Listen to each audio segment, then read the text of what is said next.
Welcome everyone to another episode of Eat Sleep Drive, and it is of course the Christmas season. And what do we do in the Christmas season? We buy a bunch of crap. What better crap to buy than a used performance car? Today I'm going to do something that I haven't done in quite a while. It's a bit of a buyer's guide, but I'm going to take it in a different direction than I usually do. This is going to be about 3 cars that you can buy for under $30,000 that are performance, fun cars, and are unique. I don't want to cover cars that like you'll see a million of on the way to work. I want to cover cars that are just different. I don't personally see a lot of these on the road, and I don't think they sold a whole lot of these according to the numbers that I've seen. But that doesn't mean that they're bad cars. So here's what we're going to do today. I'm going to give you each of these 3 cars. I'm going to show you why they're cool. We're going to go over some of their stats and stuff like that. And then I'm going to give you an actual example on AutoTrader of one that I think is a good buy. Once again, these are all under $30,000. So the average new price for a car is $36,000 in the US as of this year. So these should be pretty much attainable for most people. And I think they're a lot of car for the dollar. Now, the first car I want to cover is actually a hatchback. And while I see a million GTIs and Golf Rs on the way to work, or even I see a lot of Focus RSs, to be honest with you, if you want to stand out, you want something different, those are great cars. But if you want something different that's equally as good, or maybe better in some ways, you want to look at the Mercedes-Benz GLA 45 AMG. This is a car I would never recommend buying new because they're stupid expensive new. That's probably why a lot of people didn't buy them. But on the used market, they've depreciated a lot. They're super fun. They're super fast. And I think they're really cool looking and a really good buy right now. So the GLA 45 is a bit of a weird thing in the US because in Europe, they sold this car as an A45, which is just a hatchback. The regular GLA Mercedes in the US, they give it higher suspension and they sell it as kind of like a crossover. But then the GLA 45 AMG in the US, they lower back down. So it's kind of a weird car in that regard, but basically it's a hatchback, 4 doors. It has a 2-liter 4-cylinder turbocharged engine, 355 horsepower, 332 pound-feet of torque through a 7-speed dual clutch, and it's all-wheel drive. I mean, this thing is fast, 4.3 seconds to 60. It's 3,600 pounds, 12.8 quarter mile. It's got some big old brakes on it because it's an AMG, and it actually will get over 30 miles to the gallon on the highway. Like, what more do you want? It's a hatchback. It's all-wheel drive. It's super fast, turbocharged, and I just want to pull up an example here and show you guys what we're talking about.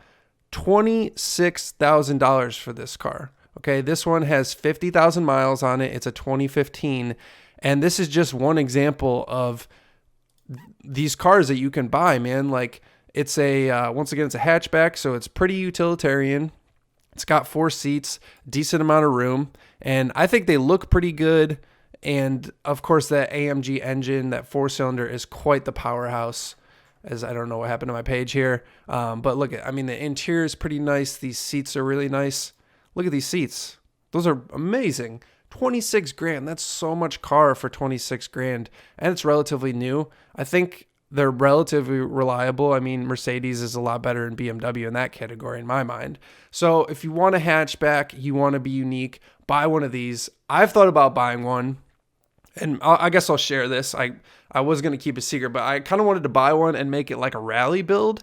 Like put the smallest wheels I can with the most amount of tire on them. Maybe put the GLA suspension, the standard suspension back on it, as sacrilegious as that is, but just to jack it up and, put some like lights on it, light bars and stuff, and just make it like a rally build. I think that would be kind of cool. Throw an exhaust in a tune. These things make over 400 horsepower. They're crazy. They're crazy, crazy cars, and they're super fun. So if you want to stand out from the GTIs, buy one of these. Let's go back and let's talk about our second car. Let's see if you guys see this one coming. The Jaguar XE. This is a car that I hardly see on the street and no one talks about, despite the fact that it's quite amazing. They sell so many 3 Series still, and I've driven one of these, and it is better than every standard 3 Series I've ever driven. Not better than M3, of course, but it's better than every 3 Series that I've ever driven. They're I think, really good looking cars, and also they perform really well. So these have a 3-liter V6, and they make 340 horsepower. It's a supercharged V6. 332 pound-feet of torque through a ZF 8-speed transmission, which is a really good transmission. It's not a dual clutch, but one of the best torque-converted transmissions. It is a little bit heavy, 3,900 pounds, despite they used a lot of aluminum in this thing. And really, a lot of the money went to the suspension tuning. It has double wishbone suspension up front, which is far superior than anything BMW is doing as of late. It still runs barely a 12-second quarter mile at 12.9. Pretty good stopping distance at 104 feet. And once again, decent gas mileage. Nothing crazy to write home about, but for a nearly 4,000-pound sedan, it's pretty decent gas mileage. These things handle so well. They're really fun to drive, and I never see them on the road. You could totally be unique. Here's an example of one. 29 grand. Well, it's just under that $30,000 mark. And look at this thing, man. It is such a looker, in my opinion. They have a bunch of different colors that are really sharp. The blue in this car looks really good. And I'm not a red guy, but they have like a almost candy apple red.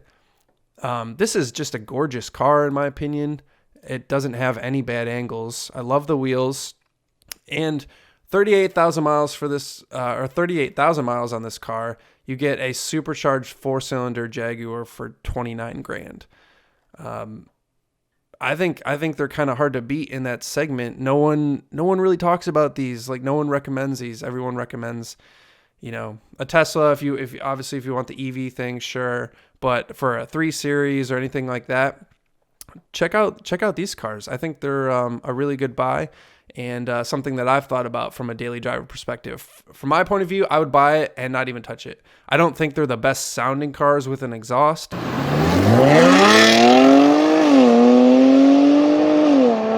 So I would just drive it as is, maybe with a mild tune or something like that. Moving on to our last car, and this is weird because actually 2 Mercedes are making the cut this time. And the last car is it's sort of multiple cars. The Mercedes C400, C450, and C43 AMG. You see, I wanted to bring this car up because a lot of people have heard of the C43 AMG, and to a lesser extent, I'm not really going to recommend that car just because it's still kind of expensive, relatively new. Great car, great car, but it doesn't fall in that $30,000 range. But what does fall in that $30,000 range is the C450 and C400. You see, the C450 is basically the C43. It is almost virtually identical in every way, and they only made it for 1 year. I believe it was 2016, and then 2017 they called it the C43. And basically Mercedes realized that if they called it an AMG, they could probably sell more. That's virtually what it boils down to. So the C450, people don't really realize, is basically the C43, and they're cheaper than the C43. Of course, they're a year older, but same exact engine, 3-liter twin-turbo V6, 362 horsepower, 384 pound-feet of torque.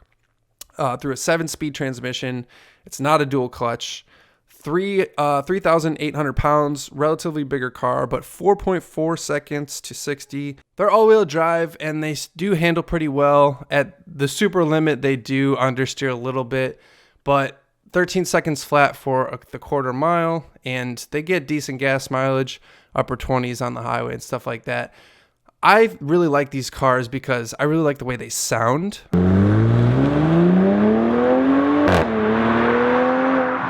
A lot of V6s don't sound very good, but I think these sound good. So what I would do is I would buy one and I would put an exhaust on it, a tune, and I would call it good. I think the wheels look good from standard. I'll show you guys an example. It's got like the traditional AMG wheels, some pretty good sized brakes. And here's what I'm saying. So like in 2015, it was the C400, same engine, some slightly minor details, but you could get these like so cheap. A C400 with a twin turbo V6 for 21 grand. And this is a legit car. I've looked. The Carfax is clean. Like, it's good. It does have 74,000 miles, but not something I'm super worried about. If you want to step up to the 450, it's going to run you about 27 grand, give or take, for a decent one, like one that you want to buy. And if you want the C43, they're still well in the $30,000 range. So what I'm saying here is that you can basically buy a budget C43 for significantly cheaper. Like 21 grand is way cheaper than the 36 grand that you could buy for the cheapest C43. And the C450 is kind of somewhere in the middle. So it really depends what you want, but I think these are great looking cars. I mean, the interiors on these are really nice. That's one of the main reasons I like the C43, C400, C450. I mean, beautiful interior, like this kind of waterfall thing. Look at, I mean, these steering wheels are really nice. It's just a really good looking car, especially in black. You got to get a Mercedes in black. So that's really it. Those are the 3 cars that I think are like super under recommended.